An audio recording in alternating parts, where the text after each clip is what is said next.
வணக்கம் subscribers. Introduction வீடியோலயே பார்த்தோம் இல்லையா, ஸ்போக்கனுக்கு டென்சஸ் தான் ரொம்ப இம்பார்ட்டன்ட் அப்படின்னு.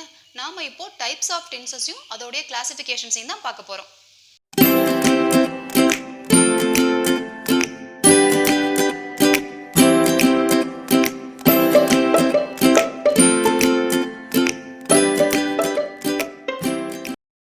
இங்க பாருங்க, இதுதான் டென்சஸோடைய ஃப்ளோ சார்ட். நல்லா கிளியரா தெரியுதா உங்களுக்கு? ஃபர்ஸ்ட் ப்ரெசன்ட் டென்ஸ், அதாவது இதெல்லாம் ப்ரெசன்ட் டென்சஸோடைய subdivisions. Present continuous, present perfect, present perfect continuous. அடுத்து பாருங்க, past, past continuous, past perfect, past perfect continuous. Next பாருங்க, future, future continuous, future perfect, future perfect continuous tense. So totally we have 12 tenses. Out of these 12 tenses, in the future perfect continuous tense பாத்தீங்கன்னா அவ்வளவா use பண்றது கிடையாது. நம்ம except this இந்த 11 tenses பத்தியும் டீடைலா பார்க்கலாம். First நாம இப்ப பார்க்க போறது present tense. present tense பொறுத்தவரைக்கும் என்னால ஒரே வீடியோல கொடுக்க முடியாது. இதை ஸ்ப்ளிட் பண்ணி நம்ம ரெண்டு வீடியோவா பார்க்கலாம். ஃபர்ஸ்ட் ப்ரெசன்ட் டென்ஸ் எந்தெந்த சர்க்கம்ஸ்டன்சஸ், அதாவது எந்தெந்த சூழ்நிலைகள் எல்லாத்துலேயும் ப்ரெசன்ட் டென்ஸ் நம்ம யூஸ் பண்ணுவோம், அதோடைய ரூல் என்ன, அதை நம்ம எப்படி சென்டென்ஸில் அப்ளை பண்ண போகிறோம் அப்படிங்கிறத நம்ம இந்த வீடியோவில் பார்க்க போகிறோம். ஃபர்ஸ்ட் திங் பாருங்கள், ப்ரெசன்ட் டென்ஸ் என்னென்ன சுச்சுவேஷன்ஸ் எல்லாத்துலேயுமே வருது அப்படின்னு. Habitual actions, universal truth, planned actions அப்படின்னு சொல்லுவாங்க. ஒன் பை ஒன்னா வித் எக்ஸாம்பிள்ஸோட பார்ப்போம், உங்களுக்கு புரியும். Habitual actions are daily routines. What you mean by habitual actions அப்படின்னா, நம்ம செய்கிற தினசரி நிகழ்வுகள், அதாவது நம்ம செய்கிற அன்றாட பழக்க வழக்கங்கள் அப்படின்னு கூட சொல்லலாம். நான் எப்போதுமே காலம்புற 6 மணிக்கெல்லாம் எழுந்துருவேன். இங்கே பாருங்களேன், I get up at 6 o'clock in the morning. சில பேர் பார்த்தீங்கன்னா வேக்கப் அப்படி கூட சொல்லுவாங்க. என்ன கெட்டப்க்கும் வேக்கப்புக்கும் வித்தியாசம் அப்படின்னா, கெட்டப் அப்படின்னா பெட்டை விட்டு எழுந்திருக்கிறது, வேக்கப் அப்படின்னா ஜஸ்ட் கண்விழிச்சு பார்க்கறது. இதுதான் கெட்டப்க்கும் வேக்கப்புக்கும் உள்ள வித்தியாசம். I get up at 6 o'clock in the morning. நான் எப்போதுமே காலம்புற 6 மணிக்கே எழுந்துருவேன். I brush my teeth. I drink tea in the morning. நான் காலம்புற எப்போதுமே டீ தான் குடிப்பேன். சில பேருக்கு பார்த்தீங்கன்னா காஃபி குடிக்கிற பழக்கம் இருக்கும். அவங்க என்ன சொல்லலாம் அப்படின்னா, ஐ drink coffee in the morning அப்படின்னு சொல்லலாம். ஸோ உங்களுக்கு என்ன டெய்லி உங்களுடைய ஹேபிட் என்னவோ நீங்கள் அதை தாராளமாக சொல்லலாம். I go to school by bus. சில பேர் பார்த்தீங்கன்னா அவங்க அப்பா வந்து காலம்பர் எப்போதுமே ஹிந்து நியூஸ் பேப்பர் தான் படிப்பாங்க அப்படின்னு சொல்லுவாங்க. அப்போ எப்படி சொல்லலாம்?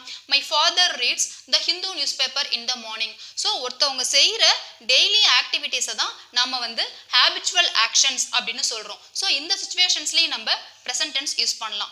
இன்னொரு திங் என்ன அப்படின்னு பார்த்தீங்கன்னா, யுனிவர்சல் ட்ரூத். யுனிவர்சல் ட்ரூத் அப்படின்னா இது வந்து உலகம் முழுமைக்கும் பொதுவான விஷயம், எல்லாருக்குமே இது வந்து காமனாக இருக்கும். நம்ம சின்ன வயசுலேருந்தே ஸ்கூலில் சொல்லி கொடுத்துருப்பாங்க, the sun rises in the east. சூரியன் கிழக்கு திசையில் தான் உதிக்கும் அப்படின்னு. இன்னொரு எக்ஸாம்பிள் பாருங்க, the sun sets in the west. சூரியன் மேற்கு திசையில் தான் மறையும். இது வந்து காமன் ஃபார் ஆல் இல்லையா? அதுதான் earth revolves around the sun. பூமி சூரியனை சுற்றி வருகிறது. ஸோ இதை தான் நம்ம வந்து யுனிவர்சல் ட்ரூத் அப்படின்னு சொல்லுவோம். நெக்ஸ்ட் பாருங்க, planned action are scheduled activities. அது என்ன ஸ்கெட்யூல்டு ஆக்டிவிட்டீஸ் அப்படின்னா, திட்டமிட்ட செயல் அப்படின்னு சொல்றது. ஒரு விஷயம் இப்படித்தான் நடக்கும் அப்படின்னு நம்ம முன்னாடியே பிளான் பண்ணி வச்சிடுறோம். இது பாருங்களேன், ஒரு நல்ல எக்ஸாம்பிளாக சொல்லலாம். இப்போ பசங்களுக்குலாம் பார்த்தீங்கன்னா ஏப்ரல் மாதமே ஸ்கூல் வந்து ஆல்மோஸ்ட் ஃபினிஷிங் லெவலில் தான் இருக்கும். அப்பயே அவங்க சொல்லுவாங்க, ஸ்கூல் வந்து ஜூன் மாதம் ஸோ டேட்டில் நாங்கள் வந்து ஓப்பன் பண்ணுவோம் அப்படின்னு. ஸோ அவங்க அப்பயே அது வந்து ஜூன் மாதம் ஸ்கூல் ஓப்பன் பண்ணுறதுக்கு பிளான் பண்ணிடுறாங்க இல்லையா? அப்போ எப்படி நமக்கு இப்போ எஸ்எம்எஸ்லாம் அனுப்புவாங்க பேரண்ட்ஸுக்கு, சர்க்குலர் போர்டிலலாம், நோட்டீஸ் போர்டிலலாம் சர்க்குலர் ஒட்டியிருப்பாங்க. என்னென்னா, our school reopens on June 6th, இல்லாட்டி our school reopens on June 11th, so டேட்டில். ஸோ ஒரு குறிப்பிட்ட நேரத்தில் ஸ்கூல் வந்து ஓப்பன் ஆகும் அப்படிங்கிற விஷயத்த அவங்க முன்னாடியே பிளான் பண்ணி வச்சிடுறாங்க, ஸ்கெட்யூல் பண்ணி வச்சிடுறாங்க. இதே மாதிரி வர சுச்சுவேஷன்ஸ்லயும் நம்ம ப்ரெசன்ட் டென்ஸ் தாராளமா யூஸ் பண்ணலாம்.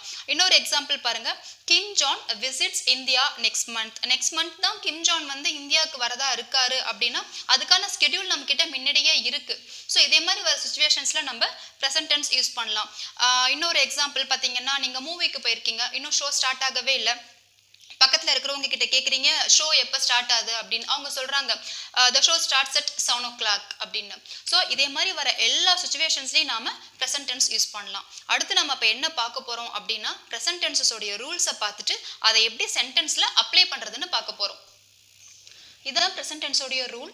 ஐ வி யூ தே அப்படிங்கிற சப்ஜெக்ட் வந்ததுன்னா டூ அப்படிங்கிற சப்போர்ட்டிங் வேர்ப் யூஸ் பண்ணும். ஹி ஷி இட் அப்படிங்கிற சப்ஜெக்ட் வந்ததுன்னா டஸ் அப்படிங்கிற சப்போர்ட்டிங் வேர்ப் யூஸ் பண்ணும். இங்கிலீஷில் பார்த்தீங்கன்னா 2 டைப்ஸ் ஆஃப் கொஸ்டின்ஸ் தான் இருக்குது. ஒன்று எஸ்ஆர் நோ டைப் கொஸ்டின்ஸ், நம்ம கேட்குற கேள்விக்கு ஆமா இல்லாட்டி இல்லை அப்படின்னு பதில் சொல்கிறது.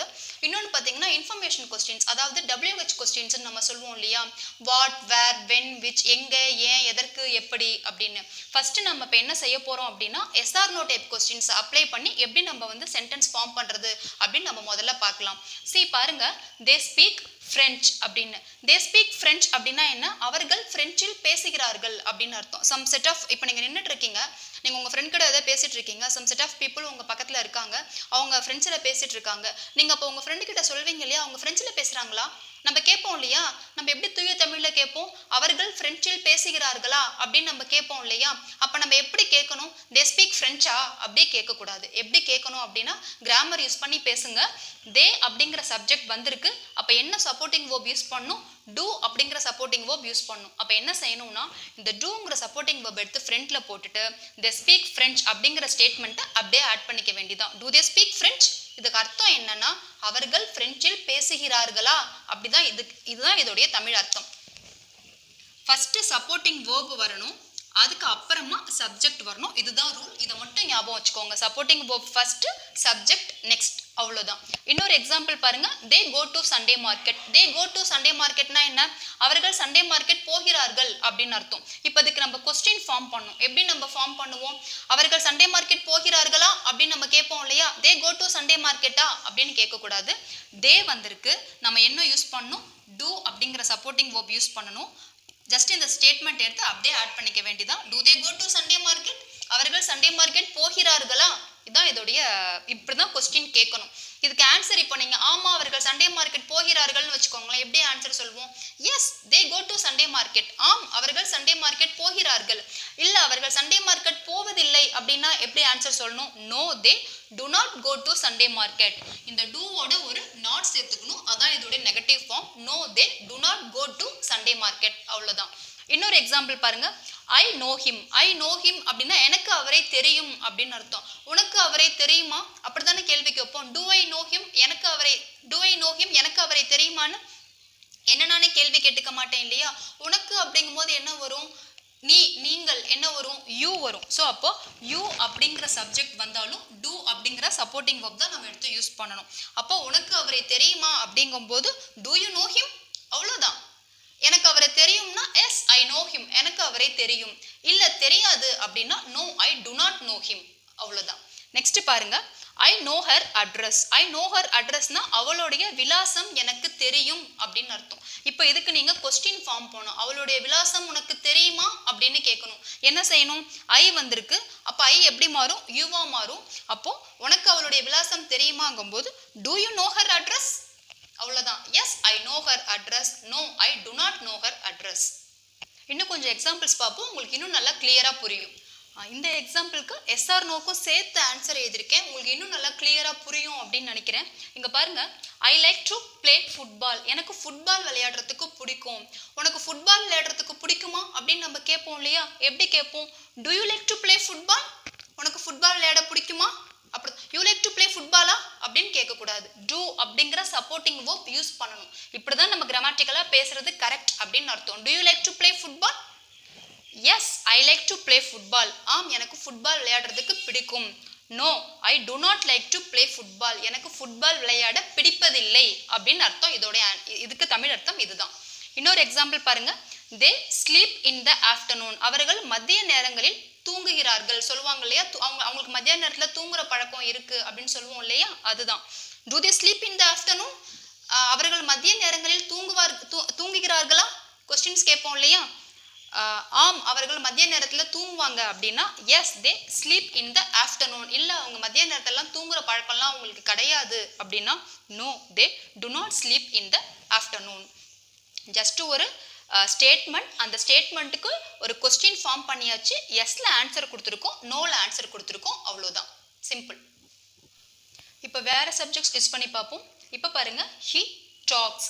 ஹி டாக்ஸ் அப்படின்னா அவன் பேசுகிறான் அப்படின்னு அர்த்தம். நான் ஏன் இந்த இடத்துல டாக்ஸ் போட்டிருக்கேன் அப்படின்னா தேர்ட் பர்சன் சிங்குலர் அப்படின்னு அர்த்தம். தேர்ட் பர்சன் சிங்குலர் அப்படின்னா என்னென்ன? தேர்ட் பர்சன்னா என்ன? மூணாவது மனுஷங்க, யாரோ ஒருத்தவங்க இல்லையா, நம்ம அவங்கள தானே தேர்ட் பர்சன் சொல்லுவோம். நான் வந்து என்னை பற்றியும் பேசலாம், உங்களை பற்றியும் பேசுகிறேன், யாரோ ஒருத்தவங்களை பற்றி நம்ம பேசுகிறோம் இல்லையா, அதுதான் தேர்ட் பர்சன் சிங்குலர் அப்படிங்கிறது. ப்ரெசன்ட் டென்ஸ் பொறுத்த வரைக்கும் என்ன ரூல் அப்படின்னா, தேர்ட் பர்சன் சிங்குலராக இருந்தது அப்படின்னா வேர்போட எஸ் போட்டுக்கணும். இதுதான் இதோடைய ரூல். ஸோ அப்போ நான் என்ன பண்ணுறேன், ஹீ ஷீ இட்டு வந்திருக்கு, தேர்ட் பர்சன் சிங்குலர். ஸோ நான் வேர்போட எஸ் போட்டுக்கிறேன். ஹி டாக் அப்படின்னு நம்ம சொல்லவே கூடாது, அது கிராமட்டிக்கலாக ரொம்ப பெரிய மிஸ்டேக். ஹி டாக்ஸ் அப்படின்னு தான் நம்ம சொல்லணும். ஸோ ஹி டாக்ஸ் அப்படின்னா அவன் பேசுகிறான் அப்படின்னு அர்த்தம். இப்போ நம்ம கொஸ்டின் கேட்கணும் இல்லையா, அவன் பேசுகிறானா, அவன் பேசுறானா நம்ம கேட்போம் இல்லையா. இப்போ பேசிட்டு இருக்காங்க, நம்ம அவன் பேசுறானா அப்படின்னு கேட்போம்ல. எப்படி கொஸ்டின் கேட்கறது? டஸ் ஹி டாக், அவ்வளோதான். ஸோ ஹீ ஷீ இட்டு வந்ததுன்னா டஸ் அப்படிங்கிற சப்போர்ட்டிங் வேர்ப் யூஸ் பண்ணோம் நம்ம பார்த்தோம். அதனால டஸ் அப்படிங்கிற சப்போர்ட்டிங் வேர்ப் எடுத்து போட்டுட்டு ஹி டாக். கொஸ்டின் கேட்கும்போது ஞாபகம் வச்சுக்கோங்க, எஸ் வராது. வேர்போட ஸ்டேட்மெண்ட் ஆன்சரில் மட்டும்தான் எஸ் வரும். கொஸ்டின் கேட்கும்போது எஸ் வராது. இங்கே ஒரு இஎஸ் இருக்கு, ஸோ இங்கே நீங்கள் எஸ் போடக்கூடாது. டஸ் ஹி டாக், அவன் பேசுகிறானா? எஸ் ஹி டாக்ஸ், ஆம் அவன் பேசுகிறான். ஸ்டேட்மெண்ட்ல எஸ் போடணும். இல்லை அவன் பேசுவதில்லை அப்படின்னா no he டஸ்ன்ட் talk.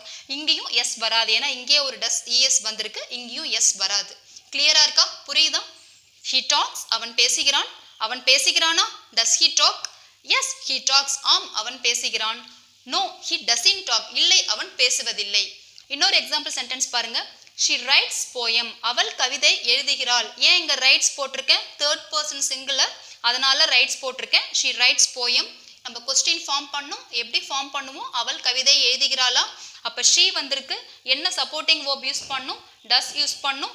does she write poem, அவள் கவிதை எழுதுகிறாளா?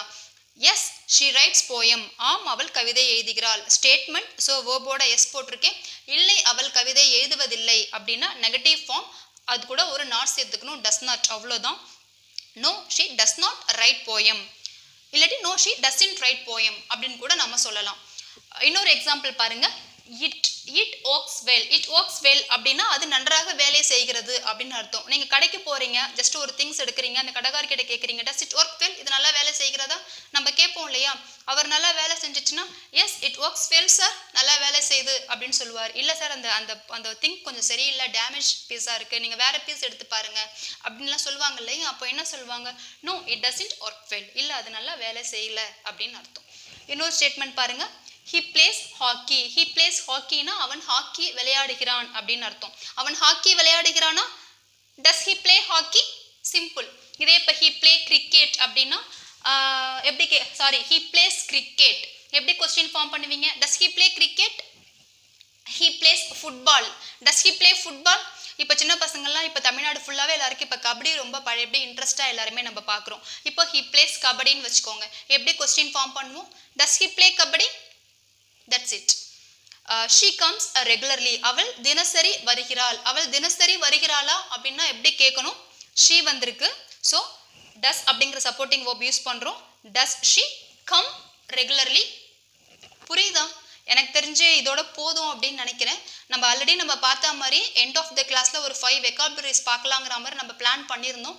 நம்ம இப்போ 5 வெக்காபுலரிஸ் பார்ப்போம். உங்களுக்கு இன்னும் கொஞ்சம் சென்டென்ஸ் வந்து ப்ரெசன்ட் டென்ஸில் டூ டஸ் வச்சே எங்களுக்கு இன்னும் கொஞ்சம் உங்களுக்கு எஸ்ஆர்னோ டைப் கொஸ்டின்ஸே உங்களுக்கு இன்னும் கொஞ்சம் நிறைய வேணும், டூ டஸ் வச்சே இன்னும் கொஞ்சம் சென்டென்ஸ் உங்களுக்கு நிறையா தேவைப்படுது அப்படின்னா சொல்லுங்கள்.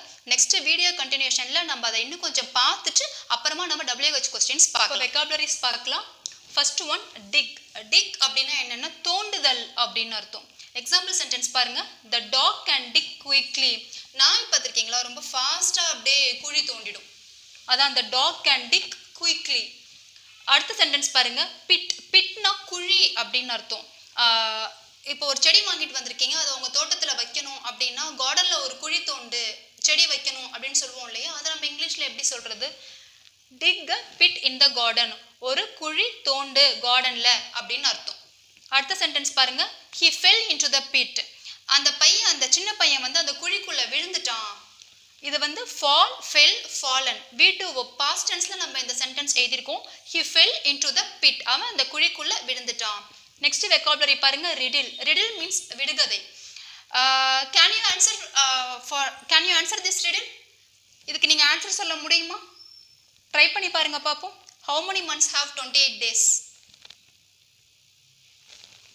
எத்தனை பேர் இதுக்கு ஆன்சர் வந்து 12ன்னு சொல்வீங்கன்னு எனக்கு தெரியல. பட் இதோடைய ஆன்சர் வந்து 12 தான். ஆனால் நம்ம எல்லாருக்குமே எடுத்தோன்னே என்ன தோணும் அப்படின்னு பார்த்தீங்கன்னா, பிப்ரவரி மாதம் மட்டும்தான் 28 நாள். ஸோ நமக்கு ஆன்சர் வந்து இதுக்கு 1 அப்படின்னு தான் நமக்கு தோணும். Okay, next one deliberate. Deliberate அப்படின்னா வேண்டுமென்றே அப்படின்னு அர்த்தம். I did not do it deliberately அப்படின்னா நான் அதை வேணும்னே செய்யலை அப்படின்னு. இப்போ 2 பசங்க சண்டை போட்டே வந்து சொல்லுவாங்க இல்லையா, மிஸ் நான் வேணும்னே செய்யல மிஸ் அப்படின்லாம் சொல்லுவாங்க இல்லையா, அதுதான் I did not do it deliberately. அவள் அந்த கிளாஸை உடைச்சிட்டா அப்படின்னா she deliberately broke the glass. அவள் வேணும்னு தான் அந்த கிளாஸை உடைச்சா. நெக்ஸ்ட் திங் பாருங்க, யான். யான் அப்படின்னா கொட்டாவை விடுதல். ஹி இஸ் யானிங் அப்படின்னா அவன் கொட்டாவை விட்டு கொண்டிருக்கிறான் அப்படின்னு அர்த்தம். Okay fine, that's it. Class போதும். நம்ம முன்னாடியே ஆல்ரெடி பிளான் பண்ண மாதிரி இந்த ப்ரெசன்ட் டென்ஸோடைய கண்டினியூஷன் நம்ம வந்து நெக்ஸ்ட் வீடியோவில் பார்க்கலாம். சப்ஸ்கிரைப் பண்ணுங்கள். இந்த சேனல் உங்களுக்கு யூஸ்ஃபுல்லாக இருந்தது அப்படின்னா உங்கள் ஃப்ரெண்ட்ஸுக்கு ஷேர் பண்ணுங்கள். உங்களுக்கு என்ன டவுட்னாலுமே கமெண்ட் பண்ணுங்கள். நான் உங்கள் டவுட்டை